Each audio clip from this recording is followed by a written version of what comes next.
I know this is going to come as a shock to a lot of you, but the Cowboys defense is not good. How not good, you ask? Well, let me just tell you. Do you guys remember 2020 when the Cowboys defense through 6 weeks was really, really bad? Dak was having to score 40 points and they weren't winning games, in that game against the Browns where the Browns put up like 48. Yeah, we remember that with Mike Nolan, right? Well, Dallas ranked 28th in total yards allowed, 25th in yards per play allowed, 25th in opposer passer rating, 31st in first downs allowed, and 27th in third down conversion rate. We all wanted Mike Nolan gone after that. We thought that was like the worst version of the Cowboys defense that we had ever seen. Those were in 2020. In 2025, somehow it has gotten much, much worse. In opposer passer rating, in rushing first downs allowed, and third down conversion rate, Dallas ranks dead last in the NFL defensive-wise. In total yards allowed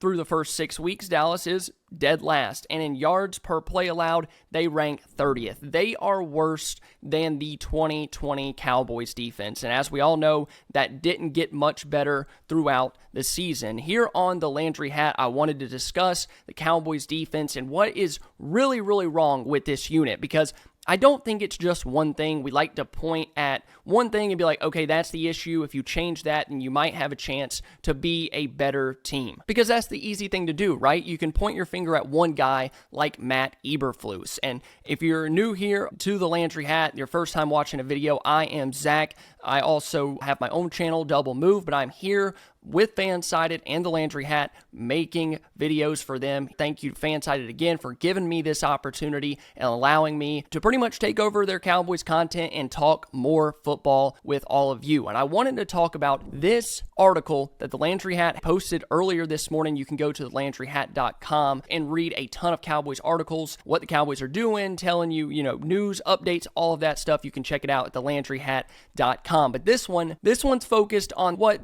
really is going on with the defense, why the Cowboys defense is really beyond repair. Much like Broadus, I've kind of talked about it. Matt Eberflus is not doing much to help this scheme. I think there's some stuff that they can fix. Now, it's not necessarily blitzing every time, but getting more creative with your blitz packages, sending your corners more often, playing man coverage, and doing some different things. It comes to a point where you're running zone 90 to 93 to 95% of the time, and you just become really, really predictable. That is a problem, and I'm not a defensive coordinator. I haven't been coaching in the league for 20 years. I'm not set in my ways with how defenses are supposed to do things, what's worked for me in the past. So it's just me speaking into this microphone, saying that what I see on film is very, very bland. But as Brian Broadus points out, they are talentless. They don't have a ton of talent on that side of the ball. And when I watched the All-22 back against the Panthers, it was even worse than I imagined. I was at the game and I was sitting at like the 20, 30 yard line, so I was facing the side of the field. I mean,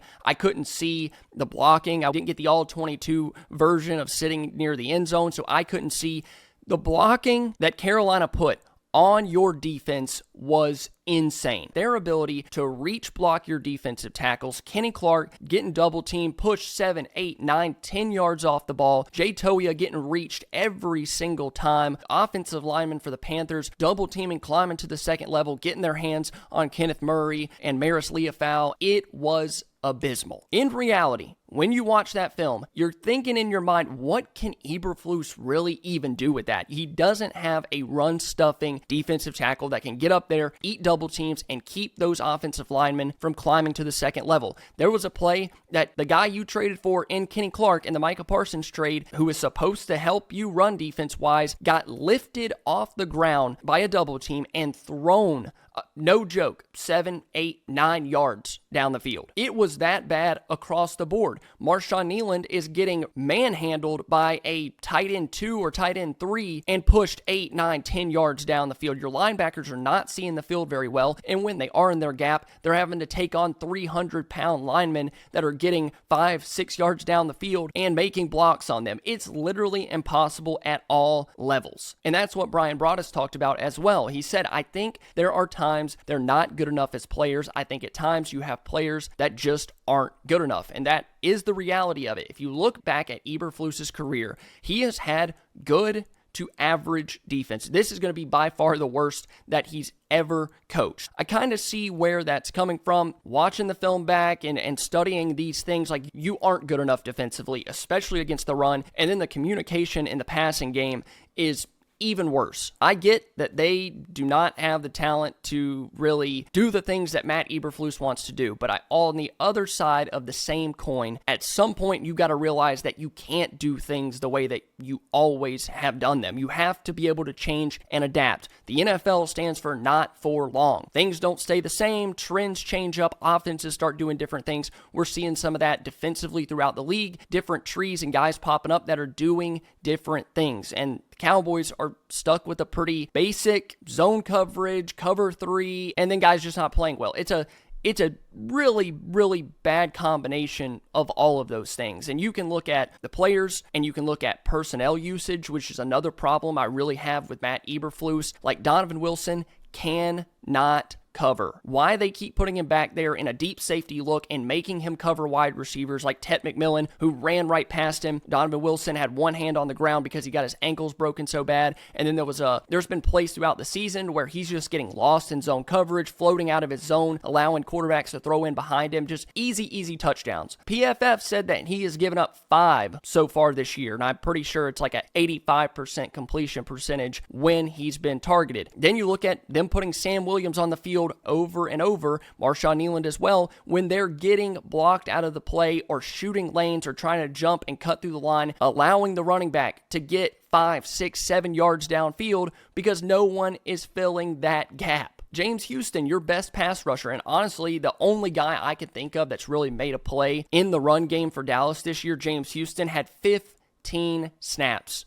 against the Panthers. 15. Your best pass rusher, sack leader. I think he's played the run pretty well compared to what you have out there. It's not like, oh, well, we got to keep Sam Williams out there. We got to keep Kneeland out there, or even Jadeveon Clowney. It's not like that at all. The Cowboys defense is just a mess right now. And then you look at the guys that they've paid, and you can argue that they've paid the wrong guys at this time and that time, but they did pay these guys early. Osa Odigizua, I wouldn't say early, but pretty below market value of what he was going to get in free agency. He hasn't played well. Deron Bland has been in and out of the lineup, injuries. He just doesn't look like the same player. And then Trayvon Diggs I just feel like it's kind of over for him. He's getting older, had a major knee injury, had another surgery to try to clean that up. He's gone through 2 rehabs over the last 2 off seasons. Like, he's just not the same player that he once was. And then you lost a generational pass rusher in Micah Parsons. As much as people don't like to admit that, Micah would at least help this team. Maybe not as much on the ground because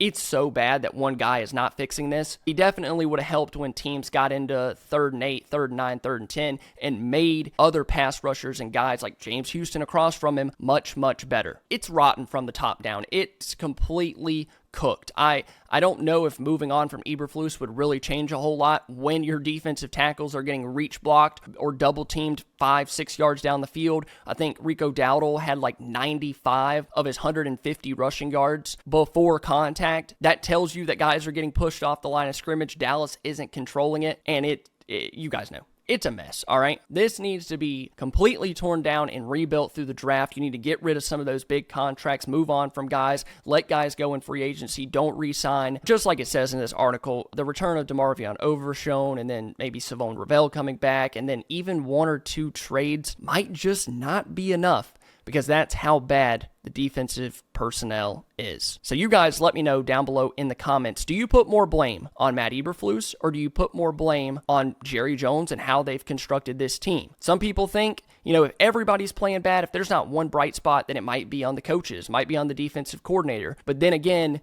what stars do you really have when you start thinking about it with Bland's injuries and Diggs' injuries, and Osa is not a run stuffing, like he's going to be better rushing the passer? It's really tough. We should have seen this coming. I didn't expect 32nd in the league. I expected like an average to maybe below average defense, but not dead last in just about every major statistical category. You guys let me know down below in the comments what you think. This was an episode on the Landry Hat YouTube channel. Make sure you like this video. It tells FanSided, it tells YouTube, and it tells myself that you enjoyed it. Thank you guys, and I'll see you next time.